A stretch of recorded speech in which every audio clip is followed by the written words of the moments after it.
swing of the right leg, and we're underway. Here we go. You know what time the game starts? All right, here we go, fellas. Let's have a little fun today. Is anybody else tired, or is it just me? I got some advice for y'all. Take 2 weeks off, then quit. From the goal line to 5 to 10 to 15. Through a hole to the 20, to the 30, outside to the 40. He may be gone. Midfield to the 40, the 30, the 25, 20, the 10, 5. Touchdown for Desmond Howard. What's going on, everybody? Welcome to another edition of PWW Halftime Hits, breaking down the first half of another Packers game. Interesting Packers game, to say the least, in the first 30 minutes of play. Schoberg got a 14-14 tied up there. Weird end of the half, weird start to the first half, but all in all, it's one of those types of games when it comes down to divisional opponents where it's always closer than we think. Your thoughts thus far, my man? What's up with the hat? The hat's pretty slick. What do we got going there? So speaking of divisional opponents, today obviously Packers can clinch an NFC North with a Vikings loss and a Green Bay win. So now it's just on Green Bay to eke out the victory here in the second half, and we'll have an NFC North title. For the hat, I always bring this out on the day that we can clinch over the Vikings. I never wear it outside of that. It's my two favorite football teams are the Packers and whoever's playing the Vikings. So today I was a Buccaneers fan. But first half, it's never a normal game against Detroit and Green Bay. Always seems to go back and forth no matter how bad or how good the Lions are. First possession was kind of told the story for the rest of the half for the Packers defense, as their zone coverage has just been getting eaten alive. Mm-hmm. It's been pretty bad on Kevin King's side of the ball. I don't think they've thrown at Jair Alexander one time, and Kevin King's just getting eaten alive. So slide a little bit of help to his side, let Jair work one-on-one exclusively on the other side, and maybe adjust a little bit. Yeah, to your point, now that you're saying that, I don't remember a single pass towards Jair Alexander. I don't remember seeing him react to a play the entire game. But Kevin King getting roasted across the middle, a lot of drag routes, a lot of crossing patterns with getting Hawkinson in space, and sprinkling a little Marvin Jones, little screen pass DeAndre Swift here and there. He's back after missing 3 games with concussion and illness, not COVID related apparently. Interesting first half for me. You saw Jamal Williams returning kicks. You saw Tavon Austin have his first attempt at a punt return. Unfortunately, he didn't do anything with that. But him getting in the mix a lot more probably than most Packer fans assumed. I thought his snaps on offense personally were going to be left up to Tyler Ervin's injury. And clearly he wasn't activated for the game, so it only opened up even more. Surprised that they used him so much in the first half thus far, Schoberg? Not really. I was hoping we'd see a couple plays out of him kind of taking that jet sweep Tyler Ervin role just to get the defense off balance and going one way and coming back the other, whether you use him or not, just kind of using him as a decoy out there. And hey, Aaron Rodgers is now 100% completion percentage when targeting first-round wide receivers in his career. So it doesn't get any better than that. A lot of the haters are going to say it's a fake made-up stat, but it's totally fact. Tavon Austin, I'm excited to see what he can do. I think he could probably bring a little bit more to this offense than Tyler Ervin can at the end of the day. I mean, at this point, yeah, to your point, like he's done exactly what Tyler Ervin's done thus far, right? I mean, maybe he hasn't got an end around or something on those jet motions, but he's received the ball out of the backfield quite well. Hasn't done anything, less than the standard of Tyler Ervin, which that floor is pretty low. And the ceiling, I feel like, is high enough for Tavon where he could break a big play open, but catching the ball effectively, handling the ball, getting his head downfield, his shoulders downfield. So solid for me. Strange that they haven't ran the ball a lot. Really, Aaron Jones has been non-existent, which kind of sucks. Not really sure why. I felt like going into this game, that would have been something they were trying to exploit, to be honest. Lions defense overall, not that great. Figured they want to ground and pound and make, I guess, I don't know. I don't see why they wouldn't have done that thus far. But defensive struggles still happening from, like you said, Kevin King not doing very well. The linebackers kind of suspect. Obviously, the highlight thus far has been the pass rush. Rashawn Gary getting after it, Dean Lowry. But, and Darnell Savage getting a huge sack there to basically turn this from they could have had 3 points with Matt Prater to a long 2 attempts at a Hail Mary, none of them which came down for any success. But, really at this point, what are your thoughts? I guess special teams, we haven't had anything too crazy, right? I mean, that's been pretty, so we don't really have to talk about that. Fingers crossed. Things have gone pretty gnarly in the league thus far this week. But going towards the second half, like I don't really see anything that they really have to focus on offensively other than running the ball a little bit more. There really hasn't been anything too bad. I mean, they're getting everything they want with the receiving game. Like there's no reason they shouldn't be able to continue to attack those banged up corners where they're playing their third and fourth string guys. But I'd really like to see them run the ball a little bit more. Are you surprised they haven't done that thus far? Yeah, a little bit. I mean, to build off your point, right here in my notes for adjustments in the second half, I have tried to get the run going a little bit, but how much do you want to do that when you're just shredding their defense passing the ball, when you're ripping off 8 to 13 yards instead of, 2 to 5 on first down? There isn't much complaining that can happen there, but now they just have to get the ball in the end zone, be a little bit more efficient. I'm really almost running out of words to describe the passing game, namely Davante Adams and Aaron Rodgers connection. I think Davante Adams is the best wide receiver in his peak since Sterling Sharp's peak. I'm running out of words to describe Davante Adams. He's top 2 and he's not number 2. Mm-hmm. He's the best receiver in the league right now for my money. Yeah, I mean, honestly, just that catch and run on that 15-yard back shoulder throw to start the game that's just stupid. Like, you don't expect him ever to run away from someone like that, especially someone that's got 20 yards of position on him at that safety. I think it was Harmon or maybe it was the defensive back, and just absolutely roasted. But to your point, I know you want to bring this up in the stream here. Adams makes history. What we saw the record, I think it was Wes Hodges that tweeted it out, but what record did he set? It seems like we're having every week for the last couple of weeks, we're setting a new record. Davante Adams breaks Don Hudson's Green Bay record, becoming the first Packer to score in 8 consecutive games.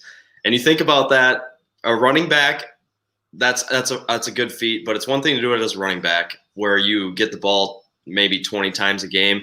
LaDainian Tomlinson was known for putting the ball in the end zone nonstop in that 2004 season, I think it was, when he had 28 touchdowns. Mm-hmm. But for a wide receiver to do that, where you're completely dependent on getting targets and getting the ball just thrown to you in the red zone, which is completely out of your control. I mean, unless you're just getting wide open every time like Davante is. But he is so fun to watch off the line in the middle of the field. And like you said, running away from the defenders, showing he has that breakaway speed when the defender has 20 yards of position on him. Right. And I think you talk about that breakaway speed and whatever. I think it's his just game has evolved so much in the last 3 years. First, he caught some national headlines maybe 2 years ago, maybe not even that long ago, with just his break off the line, right? And then he's converted that quick twitch into his breaks within his routes, that first or second move.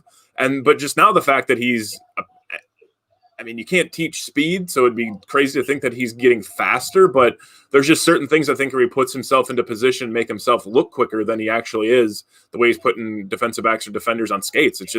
It's crazy. Like, is he a Tyreek Hill? No. Is he, fill in the blank of whatever speed receiver is there in the league? He's not that, but he's, you equip him with some really, really quick lower body moves, best routes possibly in the league, if not the best. And you combine that with some savvy way to put a guy on his heels and make him a little unsteady, and that's all it takes is just an extra half second, if that, for a guy to break free. Overall, are you? Personally, I'm shocked that it is 14-14. I mean, there's been some big plays for the Lions. The starting the first series was really shitty, to be honest. It was ugly, but they've kind of really haven't had anything to do with Marvin Jones yet, which I was a little surprised about. I thought he would have a bigger game. Are you surprised it's tied at half? It feels like it should be about 21-7, 21-10, and I get the feeling that you're kind of thinking the same there. Yeah. I look for Green Bay to really take control of this game right out of the second half. We get the ball. If we come out flat and have to punt without even getting a first down, that's when this game will get really interesting down the stretch, and that's when you're in danger of losing to a team you shouldn't lose to. Detroit wants to get back in that playoff picture, and if they do, they're now tied with the Vikings and the Bears at 6-7, just outside of the playoffs, one game behind the Cardinals for that 7th spot. And this year, it's a little bit easier with that 7th spot, so you don't have the traditional statistics to back the playoff odds that you generally do.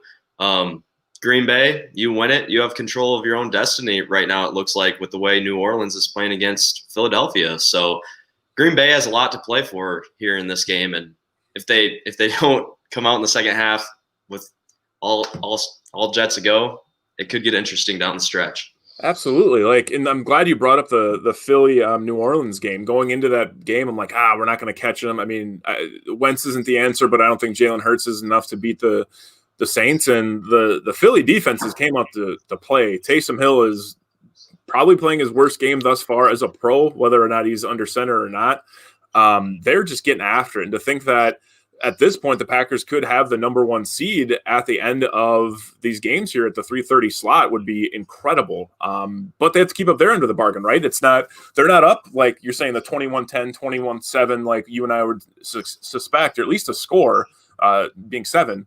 It's coming down to, the weird thing with the NFL this year, and we don't have enough time to really get into this, is just how the transitions, whether it be a new coach right now, Matt Patricia gone, Darrell Bevell in there, whether it be a new quarterback, Carson Wentz hit the bricks, Jalen Hurts, see what you got, you're a second-round pick. Like, basically any new person, any new blood within any team right now is really just giving, I guess, kind of like a head start to each team. Head start's not the word, maybe a leg up.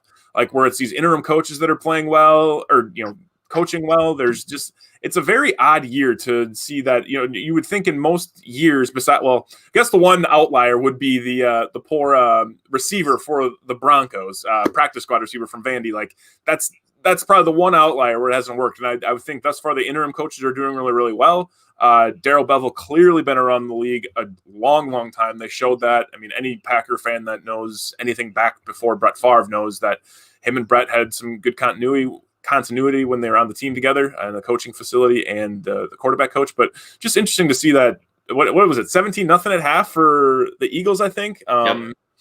Are you? I mean, we can get off a little subject here. Are you a fan of Jalen Hurts at all? I am. I don't know.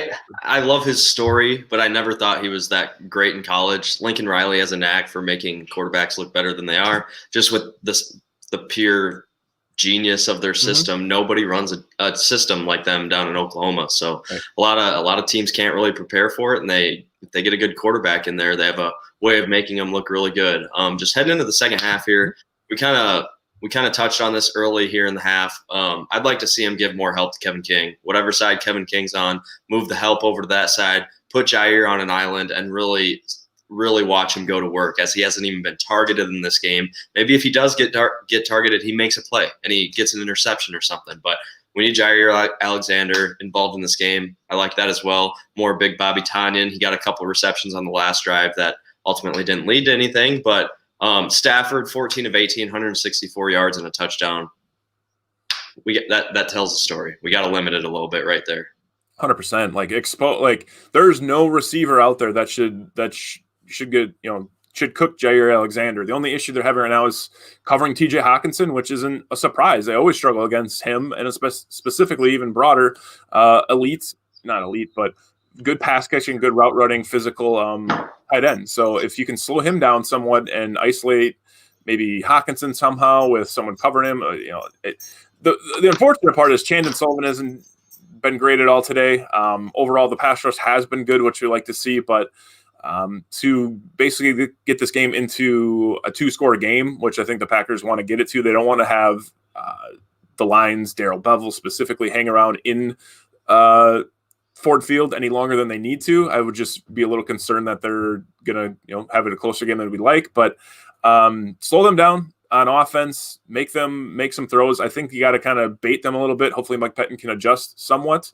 Offensively, keep doing what you're doing. I'd like to see them run the ball, but at this point, like you said to start, why? If MVS is cooking the way he is, get Big Bob Tonyan in the mix. Devontae can get another one. Maybe I was going to say Tyler Ervin. Maybe Tavon Austin can get loose out of the backfield. Let's see what we can do in the passing game more and expose that a little bit more. Where are we at with the kickoff there? I know you always got us covered. We just had a 1st and 10 tip ball at the line. Probably had a completion if it wasn't tipped, but head into second and 10. So 2nd and 10. We'll wrap up here. I'm going to say final score here real quick. What are we, 14-14? I'm going to say 31-24. Okay. I'll go 21-35. Green Bay wins. Okay. Solid. All right, guys. Enjoy the second half of play. Thanks for tuning in, everybody. And as always, go Pack Go. Now here's the run-up. Swing of the right leg, and we're underway. Here we go. You know what time the game starts? All right, here we go, fellas. Let's have a little fun today. Is anybody else tired, or is it just me? I got some advice for y'all. Take 2 weeks off, then quit. From the goal line to 5 to 10 to 15. Through a hole to the 20, to